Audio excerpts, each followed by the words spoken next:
right. Okay, so we are live. We'll give everyone just a few moments to get settled here, and we'll get started here in just a few moments. I hope you guys can hear me. I hope you guys are doing well today.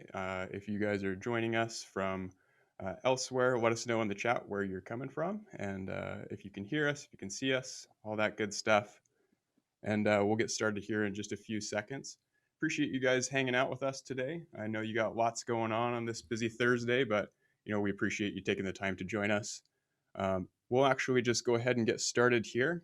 Welcome back, everyone. My name is Ben Jacobson. I am the host of SEO from Home on Page One Power. And welcome back. Those of you who have joined us before, you kind of know the deal, but if this is your first time joining us, welcome.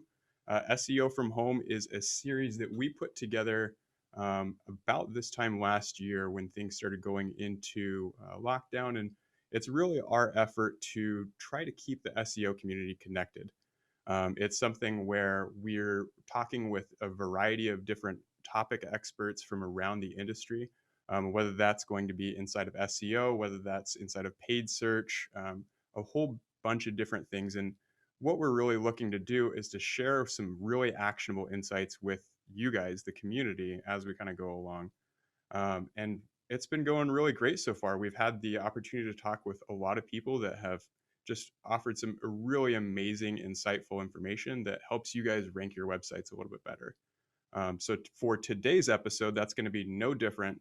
We're going to be joined with our special guest, Chris Long. He is the head of e-commerce over at Shopify. So if you guys are familiar with anything e-commerce, I can almost guarantee that you're familiar with Shopify and kind of a lot of the inner workings and some of the things that people are looking to do with their sites.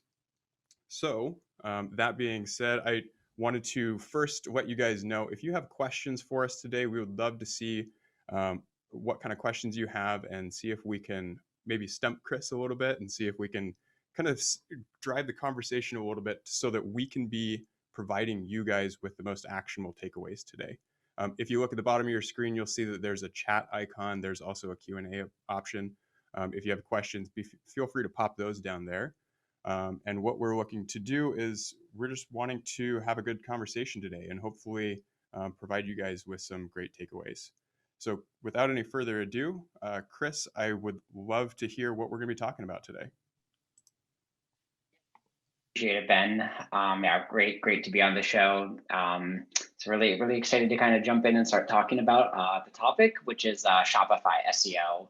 And really what this is kind of birthed out of is that really for the past like 2 or 3 years, I'd say, we've started seeing a lot more clients utilizing the Shopify platform kind of come to us. And we kind of started to notice this trend and then kind of all grouped together and said, hey, we need to like start developing our own internal frameworks for how to work with Shopify sites, just because we're seeing, a lot of them kind of come in the door. So kind of through that, we started to, work with the platform, learn the idiosyncrasies, and really kind of start to understand, how Shopify works, what its limitations are, what we can do with it to improve it from an SEO perspective, and as well also developed, not only insights about Shopify, but kind of e-commerce along the way. So excited to jump into it, and I can start sharing my screen here. Awesome. So, like I said, we've really started within the past, 2 or 3 years to see, increased numbers of clients coming to us on Shopify. And really this trend isn't just on our end. We're also seeing a lot of this trend, kind of exists throughout the web, right? When you take a look at the built with data, here's the Shopify usage data. We can see within the top 1 million sites, we've seen it about Shopify's platform usage has about doubled in growth, really in the past 2 or 3 years. So it's not just on our end, we're also seeing this trend kind of web-wide, right? Shopify is becoming increasingly more popular, and we're seeing more and more sites kind of adopt the platform. So like I said, we started to kind of build out our own internal framework for, hey, how do we work with these sites? What can we do to improve them from an SEO perspective? Kind of right off the bat, I wanted to talk about really things that you can't control in Shopify, just kind of get it out of the way. Versus at least natively, you cannot adjust the robots.txt file. There's no, Shopify doesn't allow that functionality right now. The priority of this, well, it's always would be nice to control the robots.txt file.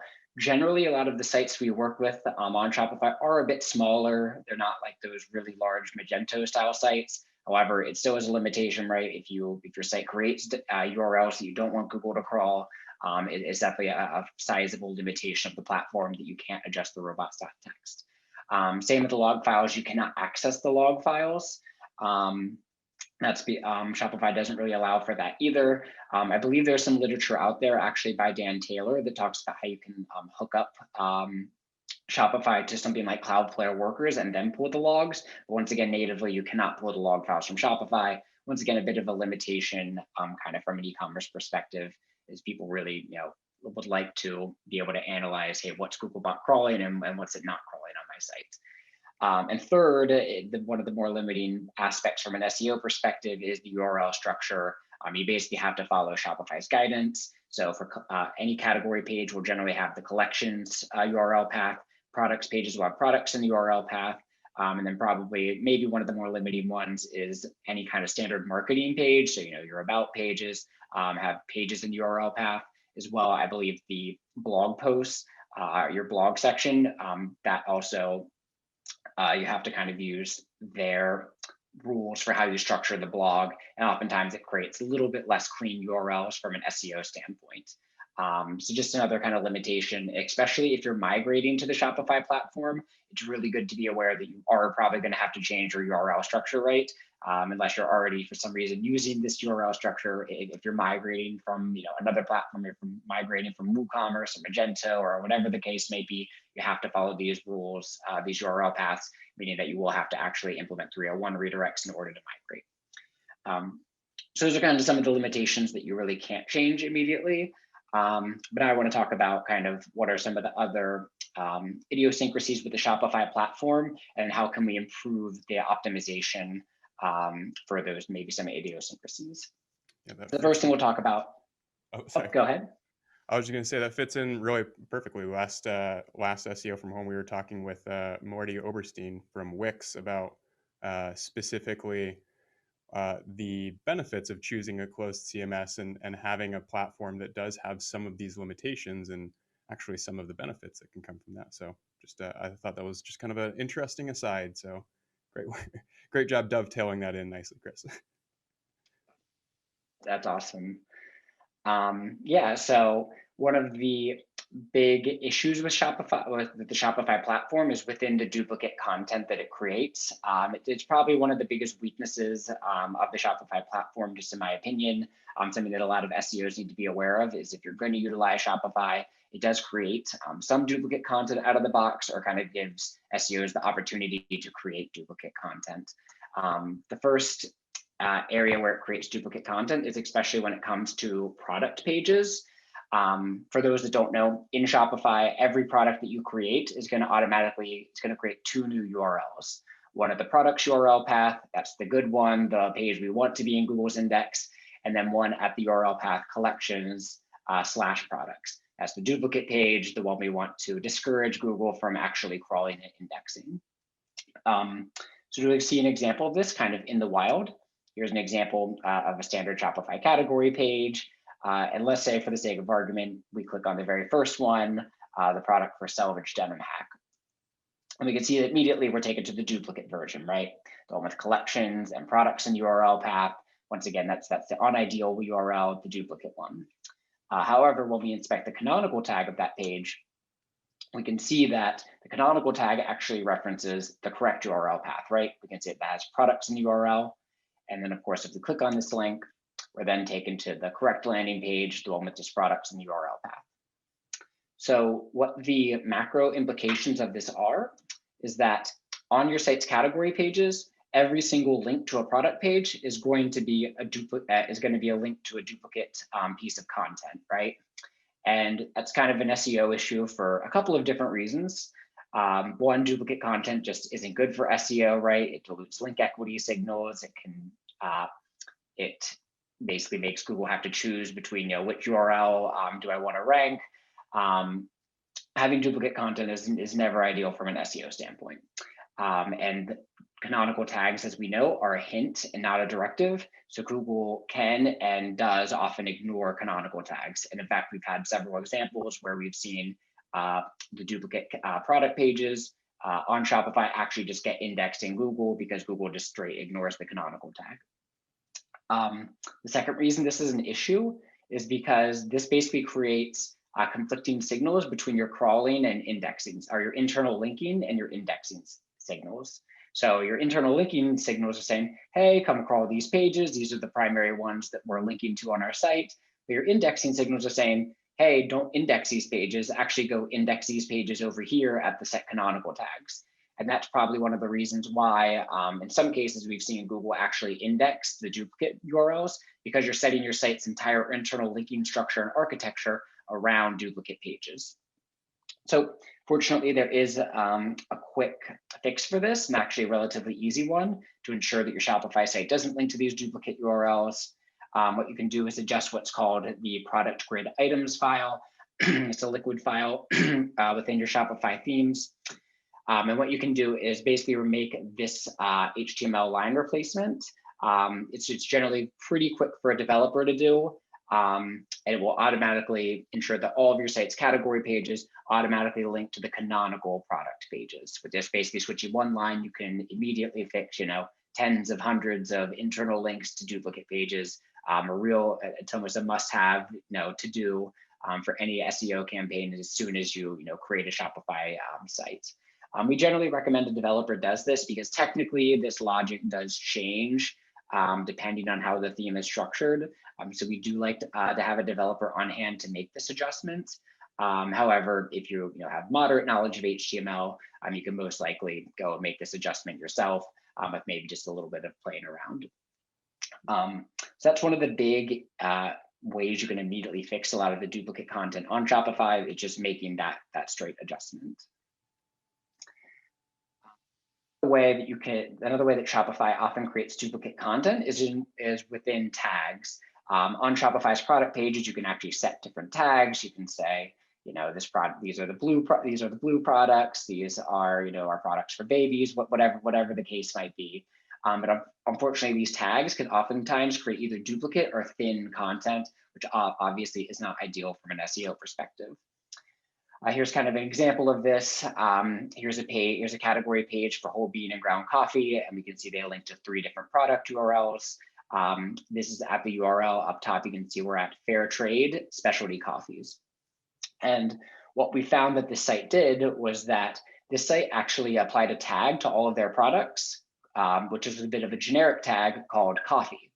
And what ended up happening was, due to this coffee tag being pretty general, they ended up creating a new page at Fair Trade Specialty Coffee /coffee at the end of the URL, and with the exact same products. So obviously this is a duplicate page, not ideal from an SEO standpoint once again. So you need to be careful about utilizing tagging. Shopify does automatically create URLs associated with the tags, and that this creates either duplicate content or very similar or even very thin content, depending like the inventory and your products that are associated with tags. So I would say use this feature kind of sparingly. The way that we see Shopify create duplicate content that we often that you can fix is within the site's pagination. And essentially what happens is anytime you go on page 2 of a particular category page, the link back to page 1 will automatically contain the parameterized text page equals 1. But obviously this is going to be kind of a duplicate URL, right? A page with page equals 1 will always just equal what the root category page is. So that's another way it creates duplicate content. If you Google Go Fish Digital Shopify duplicate content, we've written an article with some basic JavaScript that one of our developers wrote that will actually fix this issue. It basically just strips the parameter within the Shopify theme, so it automatically just links to the canonical category page. Just another it is a smaller one, but it can be larger depending on how many paginated URLs you do have on the site, and it does create some duplicate content this way. About is 301 redirects. I think this is an important one to talk about in Shopify. One of the nice features of the platform is that it does allow for 301 redirects right out of the box, which is phenomenal. You can actually just go to online store navigation, URL redirects in the top right-hand corner. A little bit hidden, but is fairly easy to implement redirects. But kind of the big rule here and the big thing to note is that in order to implement a redirect, you need to actually completely delete that page from the CMS. So this kind of has, two different implications, right? One is redirects are very all or nothing with Shopify. If you want to implement a redirect, you need to be sure that you don't want that page to exist anymore because you need to delete it first.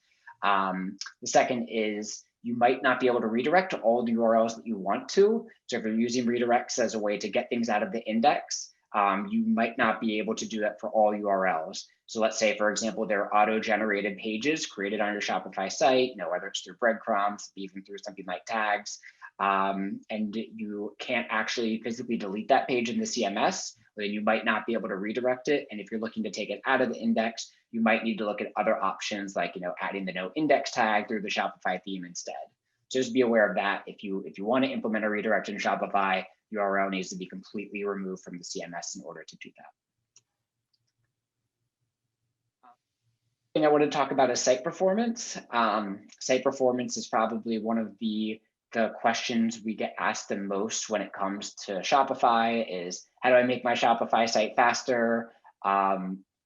And obviously it can be kind of a complicated answer there, but we have a few different responses for clients. And the first one is to, don't compare your Shopify site across the entire web. You want to compare your Shopify site to your direct competitors. We view speed as a relative measure, not across the entire web. You wouldn't want to compare your Shopify site to like a standard WordPress brochure style site and get an idea of how your performance stacks up or not. So that's something to always keep in mind. Compare speed and whatever metrics you're pulling, whether it's first contemporary paint, time to interactive. Those metrics are using Core Web Vitals. Ensure that you're comparing against competitors. Not the entire web. Shopify sites are almost always going to be slower. E-commerce sites are almost always going to be slower than more standard WordPress sites. But of course, our goal is to always make our sites as fast as humanly possible. So let's talk about how to do that. The first one is to set yourself up by choosing a very strong theme. Shopify has a different theme store that you can actually go in and check out all the different themes. I think there's like 70 or so different themes available. And what's great is you can actually test the performance of these URLs right out of the box. So these are all associated with an individual URL. So you can actually take those URLs and start running them through Google PageSpeed Insights like we've done here. You can see mobile on the left and desktop score on the right. So this is a really strong idea if you want to start to gauge how fast your theme might be before actually committing to it, if speed is very, very top of mind. And what we've actually done is kind of pulled our own internal data and ran all of the themes in Shopify's theme store through PageSpeed Insights and started to figure out what the fastest themes were. So if speed is really, really top of mind for you and that's really what you care about, you might start considering choosing one of these 5 themes. I think we measure the whole data set on first contemporary paint and time to interactive. So that's how we kind of rank them in terms of their performance. But if one of these themes doesn't work for your site, just know that you can run each theme in the theme store through PageSpeed Insights to at least get an idea of how fast your site might be. That's really cool. I had no idea that you could test those ahead of time. That's going to save a lot of people a lot of time, I feel like. Pun not intended. Yeah, both ways, I guess, right? It'll save the web owners and the users time at the end of the day. Yeah, it's really great. It's nice they are associated with an individual URL, and you can do all sorts of different tests of these. You can do like PageSpeed Insights tests. You can do Lighthouse tests. It's really nice that you can actually kind of gauge how fast it might be through kind of your standard performance metric tools. Next way that we often speed up Shopify sites is implementing what's called lazy loading. For those that don't know, lazy loading occurs generally on category pages, but can occur on product pages as well. Basically, when images load as they appear in a user's viewport.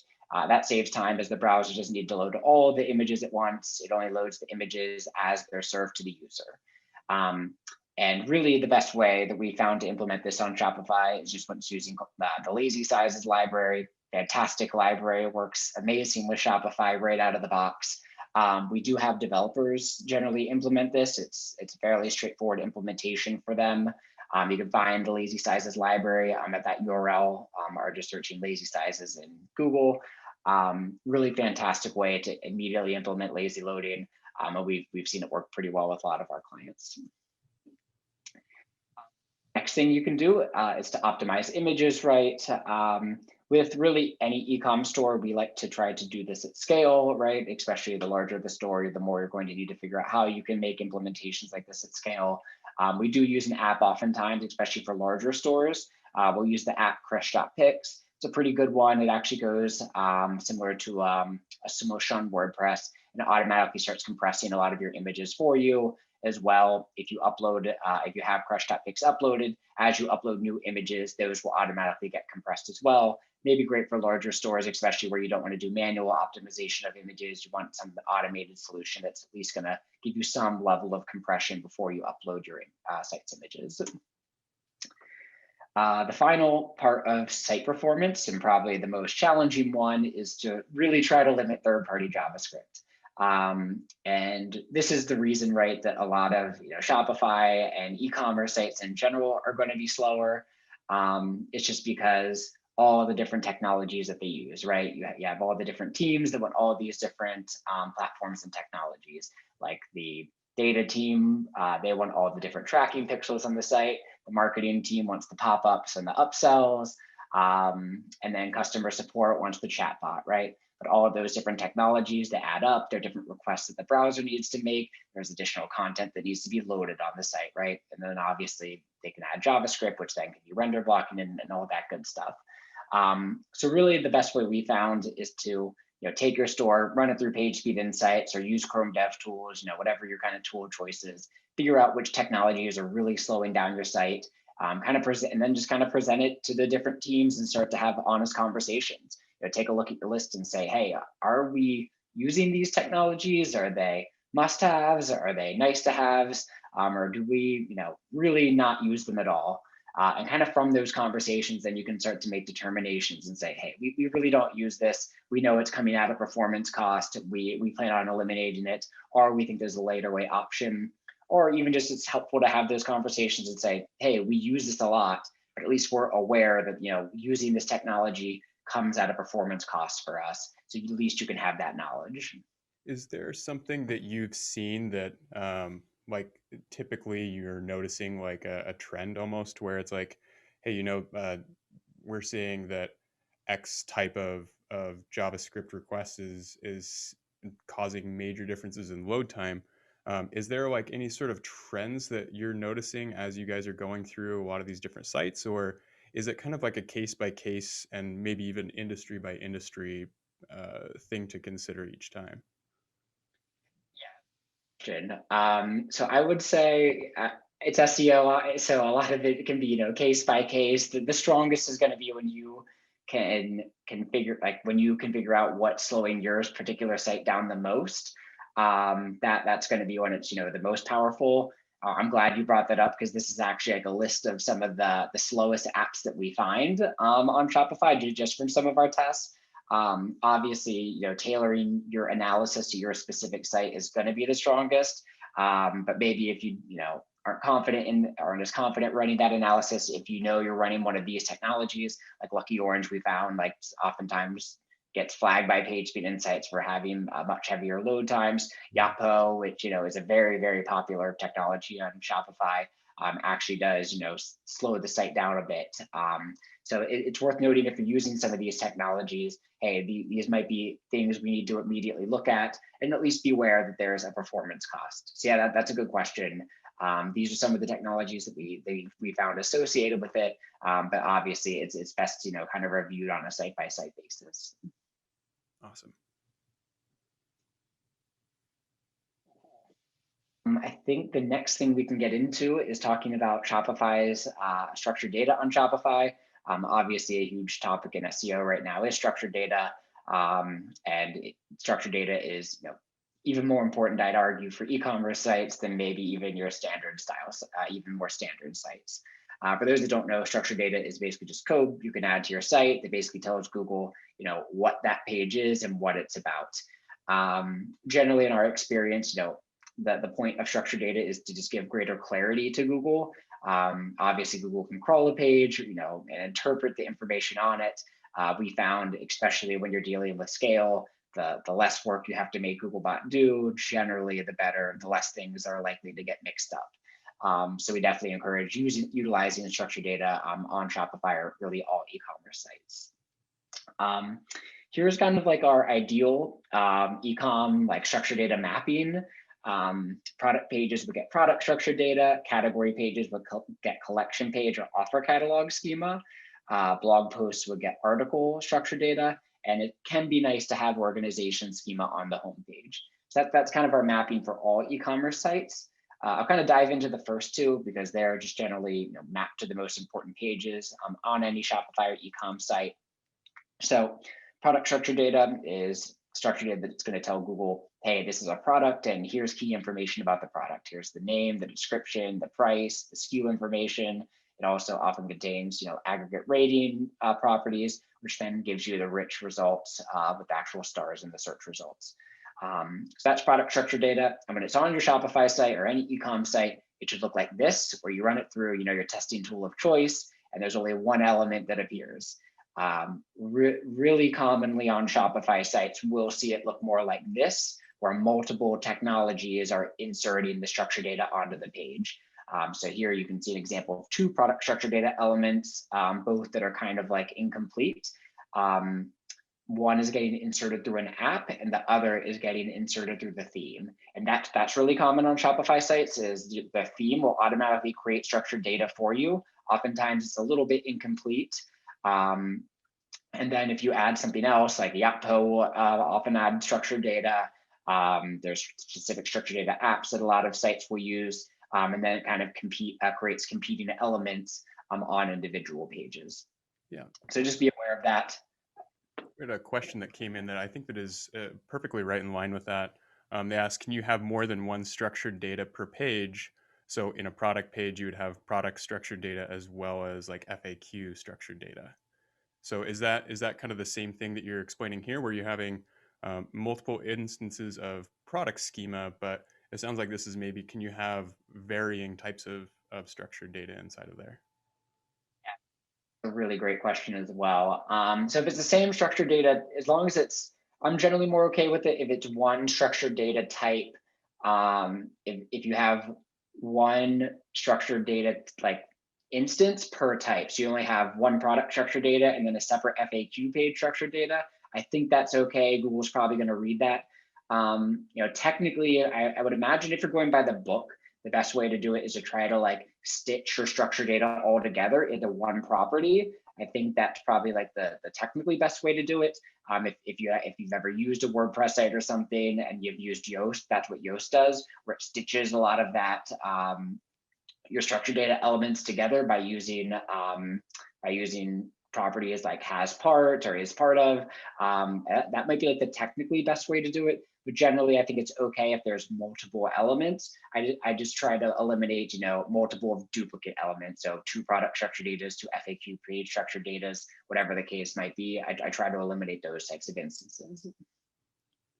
Perfect. And actually, another kind of question came up here just while we're on the topic. Nicolette is asking, is it best to choose between an app versus a theme to insert structured data? Question as well. So I think in the ideal world, you're actually doing like a custom implementation. Like the ideal is you have a developer who can add structured data for you. The themes we found like don't do a good enough job, and oftentimes it's microdata format, which is not the preferred format by Google. It's less flexible, right? You actually need to ensure that the structure, you have to find the place on the page to mark up the structured data. Where if you use JSON. It's a lot more flexible to implement, and Google just prefers it. So that's why we tend to stay away from theme structured data a little bit more. And then app structured data, I think, is a good route to go, depending on your resources, Just the drawback there is you have to pay for it oftentimes, right? So with Shopify, you might be paying like, $10 or whatever it is a month just to keep structured data on your site. The ideal situation would be you have a developer add it once, ensure your site has the functionality where anytime a new product gets added, it gets marked up. And you technically don't have an ongoing cost associated with maintaining the site schema. So that's probably why the custom way is like our preferred way. But the app, I think, is also a good way to go as well, especially if you're limited on resources. And there's some pretty strong apps on Shopify where you can implement structured data. Awesome. Yeah, great questions, guys. Yeah.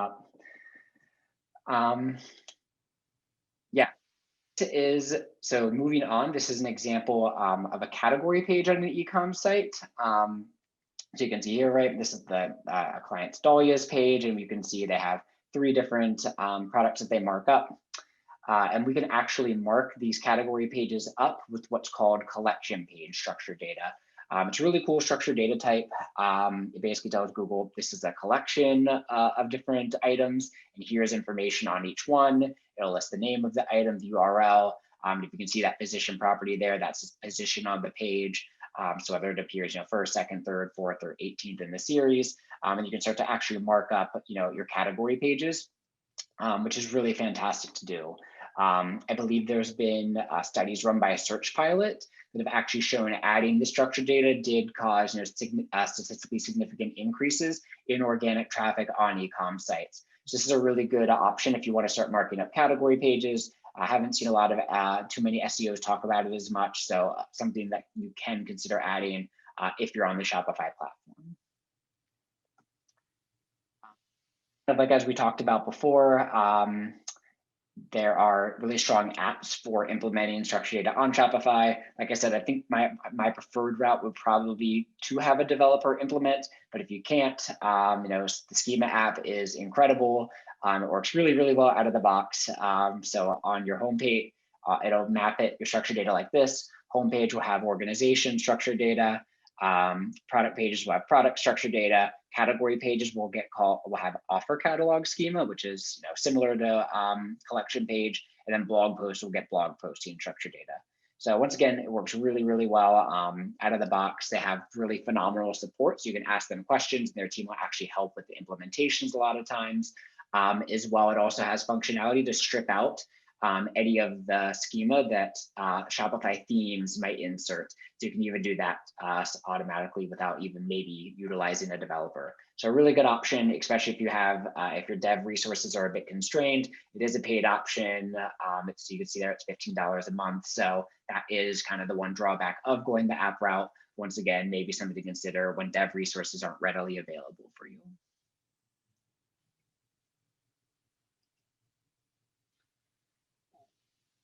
About is like finding high value keywords for Shopify. This is really a phenomenal way of trying to figure out which keywords are actually driving revenue to your store. I feel like a lot of SEOs don't do this as much as maybe they should. I know Will Reynolds from Seer Interactive talks about this a lot, and it's truly a phenomenal way to start to get an idea of what keywords are actually driving revenue for you on your ecom store. So this is the AdWords search queries report. Very simple report, just shows your query on the left-hand column, and then you can see on the very right-hand column, you can see the amount of revenue that query is driven. And this report's phenomenal. You can immediately log in and start to see what keywords are driving revenue, and start to get an understanding of which products and categories are going to be some of the most important from a business perspective on the site. And really, you can start to make business cases for your SEO recommendations just by utilizing this report. You can say, hey, we know these keywords convert well for us and drive revenue for us on the AdWords front. We should be prioritizing these in terms of SEO. We can see we rank well for some of these keywords, and we think, based on this data, that improving ranking position should improve revenue from the organic side. If you want to take this report to the next level, you can actually do this, where you stitch AdWords data and Google Search Console data together. Here I'm using Google Data Studio. So you can see, once again, the search queries on the left, the amount of revenue they drive in the second column, and then the average position for those queries in the third column. That very fourth column is actually their conversion rate. So you can actually spin up reports like this using Google Data Studio. If you're interested in pulling something like this, you can feel free to reach out to me on LinkedIn or Twitter, and I can actually share the template that we use for a lot of our clients. Like I said, this helps you start to make business cases where you can see, hey, this keyword has driven $10,000 for us from the AdWords side, and we rank in position 6 for it. Let's really start to invest in improving its optimization, because we can see there's a business case to be made that it's going to convert for us, or hopefully will convert for us from organic. Yeah, that's such a great way to visualize it too. Just being able to, inside of Data Studio, which personally I feel like Data Studio is a little underutilized, but yeah, it's being able to merge those two things and have that direct information right there in front of you, I think is a strong business case, especially when you're trying to pitch your ideas to decision makers or higher ups. Having something like this in your back pocket can really strengthen your argument. And I think I think a lot of decision makers just like, even just showing this simple report just can, it just immediately clicks for a lot of decision makers, just seeing the data kind of pulled like this, where you can see, hey, but this generates revenue, and from a ranking position we're not too far away. I think it kind of immediately paints a stronger picture for why some of the things you might be doing from the SEO side might actually be impacting those decision makers and their bottom line. Absolutely. Wanted to get into is what I call the rise of informational content. And this is a trend that we're seeing with Shopify sites, but also just e-commerce sites in general. And I've really been seeing this trend kind of once again in the past 2 or 3 years. And really what this trend kind of encompasses is when informational or affiliate style articles rank for queries that we would expect either category pages or product pages to be ranking for. So I'll show an example of this. This is an example of the SERP couch back in February of 2019. We work with a client called Joybird. They're a really large furniture manufacturer, and we've been tracking their keywords for quite some time. We can see that this SERP, we can see for the term couch, we can see it's basically the usual suspects in terms of retailers. You have Ashley Furniture and Wayfair and Overstock, Raymore Flanigan, Crate & Barrel, pretty much who we would expect to be ranking for the term couch. Now remember, this was back in February of 2019. So we recently looked at the SERP for this term. Now for couch, we can see, yes, Wayfair and Ashley Furniture ranking in the 1 and 2 positions respectively. But now we can see that the other results have been replaced by mostly affiliate sites. You have the Spruce with the 8 best couches, New York Magazine with the 10 best couches, Good Housekeeping with the 12 best sofas. Really, Google is starting to give more preferential treatment to either informational or affiliate style articles, where we would really have expected product or category pages to be ranking. So if you've identified your high value keywords, you need to be sure you're checking what's the intent. Should I be mapping a category page? Do I need to create a new informational page? Really that type of thing. And really the reason we think Google is favoring this type of content is these affiliate style articles are supposed to be kind of best of best articles, right? Where technically, Google might see them as, hey, they compared every single possible couch someone could have. They were brand independent. They could review couches from Ashley Furniture and Raymore Flanigan and Crate & Barrel, and they've really created this best of best list. Now, us knowing that they run an affiliate style model, that we know that actually might not be the case, and they're incentivized by the products that they actually sell. But something that Google might be seeing is that these are brand independent results. They're not limited to only a certain set of SKUs, so we'll rank them because we think they're truly the best for users. Seen a lot of brands adapt to this and doing it pretty successfully. Here's a great example I love from B&H Photo and Video. You can see they rank number 3 down there for the term selfie cameras with their article, the 10 best cameras for selfies. And when we check this, we can see that it's not a blog, it's not a category or product page, it's actually a blog style article that lists, hey, here's our 10 best selfie cameras, and then actually contains internal links to them in their online store. This is a really great example of a brand that's kind of adapted to the change in intent, where they're not trying to force a product or category page on there. Instead, they created kind of their own informational style article and started to see success with it for a term that we might have thought that would be mapped to either a product or category page. We've also seen some success with our clients doing this. Here's a query for here's the results for a term down mattress. And we can see that one of our clients, they do a fantastic job of creating all of this different informational content. They have all these like how to choose guides, how to choose, down pillows, down mattresses, all these different things. And we can see that their down mattress page actually ends up ranking above Wayfair and Amazon because it's maybe matching maybe that more informational style intent when the other results of the SERP weren't. So kind of just once again, having this informational style, comparison content, put them in a really good position to actually compete with some of these larger brands for a fairly competitive term, just because we've noticed the trend in e-commerce where they're ranking more informational style articles as once again, as opposed to product or category pages. For you guys today, really hope everyone learned a little bit about Shopify SEO, came out of here with some ideas in terms of how they can improve SEO from Shopify from an SEO perspective, and we'll be happy to answer questions that anyone has. Awesome. That was fantastic. I think that there is so many takeaways in there, and I kept wanting to jump in, and I was like, I'm just going to let him finish because I know that the amount of content that you had lined up and geared up for us is going to be awesome. So I just wanted to kind of recap, even if we can. Well, if you guys have questions, definitely please feel free to put those in there. But I mean, some of the things we covered that I think that are super important. We often try to like give all you guys like some real key takeaways. And so I think starting out, just having the idea of understanding how to get rid of that duplicate content is huge. Being able to go through and ensure that you have all of your structured data set up properly. Like we covered a lot of different stuff in there, but I think that overall, like the idea that gearing everything towards like that searcher intent, I think really helps so much.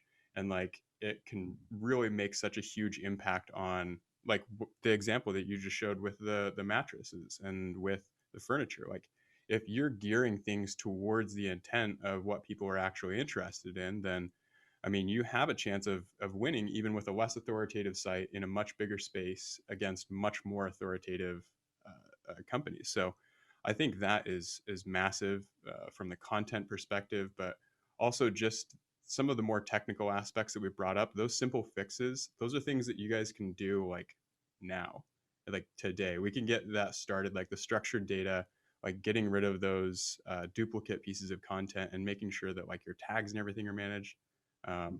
Yeah, just the amount of takeaway from there, I think is incredible, and I really appreciate you taking the time to go through all of that.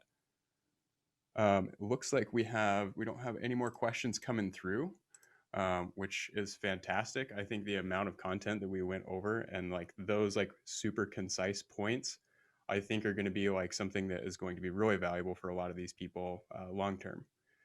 This is one of those episodes I feel like you can come back to and just keep refining and continuing to hone your process a little bit more over time.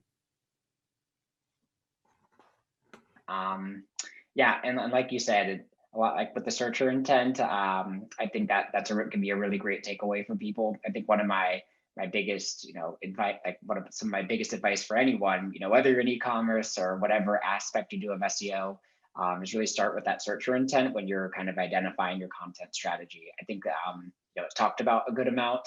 But yeah, I think like really a lot of it starts there. Just the first thing you do when a high value keyword, plugging it into Google and taking 5 seconds to a minute to look at the SERP and say, hey, what type of content do we have? Do we actually have the type of content we need to rank, or do we actually need to go out and create more of it? Because really the truth is, if you don't have that content, no matter what you do, unless Google changes the algorithm, in an update in the future, it's going to be a pretty uphill battle for you if you don't have the content to match that intent. Yeah, absolutely. Well, Chris, I really appreciate you taking the time to join us today. If you guys have any other questions for Chris, his Twitter information is up on the screen for you guys right now. Be sure to reach out to him at GoFishChris. And this has been just an awesome time today. I appreciate you taking the time to join us. And if you guys have any other questions, you can also always reach out to us at Page One Power, or of course across all of the social media networks. We'll be there. So thanks again, Chris. I appreciate it. I hope you guys enjoyed today's episode, and we will see you guys next time. Thanks, Chris.